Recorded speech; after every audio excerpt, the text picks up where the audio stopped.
Julee Cruise, a singer who brought a memorably ethereal voice to the projects of the director David Lynch, most famously Falling, whose instrumental version was the theme for Mr. Lynch's cult favorite television show, Twin Peaks, died on Thursday in Pittsfield, Massachusetts. She was 65. Her husband, Edward Grinnan, said the cause was suicide. He said she had struggled with depression as well as lupus. Ms. Cruise was building a career off-Broadway in the early 1980s when serendipity struck. She met the composer Angelo Badalamenti when they worked on a show together. "I was in this country and western musical in the East Village," she told the San Francisco Chronicle in 1990.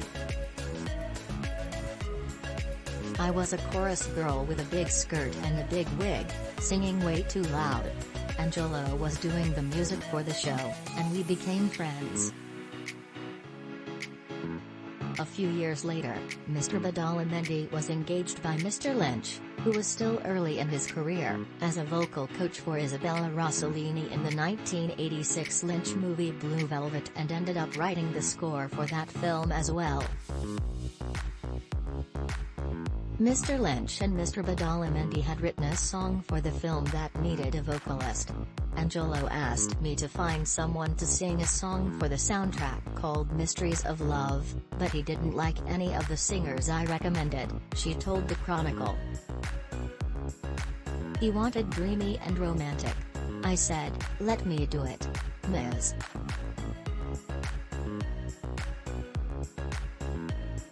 Cruise had always thought of herself as a belter, as she often put it. She had once played Janis Joplin in a musical revue called Beehive, but the voice she came up with for Mysteries of Love was something else entirely, enigmatic and wispy. It suited that and other Lynch-Badalamenti compositions perfectly. One writer called her style angel-on-Quaaludes vocals. The three were soon collaborating on Ms. Cruise's first album, Floating into the Night, which featured songs by the two men, including Mysteries of Love and Falling. They also collaborated on a stage production called Industrial Symphony No.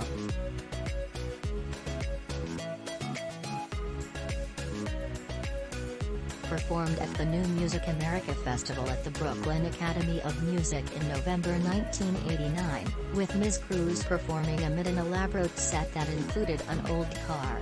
Often, Ms. Cruise floated far above the stage, like a prom-gowned, bleached-blond angel, Jon Pareles wrote in his review. At one point, her body plummeted to the floor and was packed into the car's trunk by helmeted workmen. Later, she re-emerged to face a video camera and sing "Tell Your Heart It's Me," as 10 chorus girls in Gold Lane danced next to her image on television screens.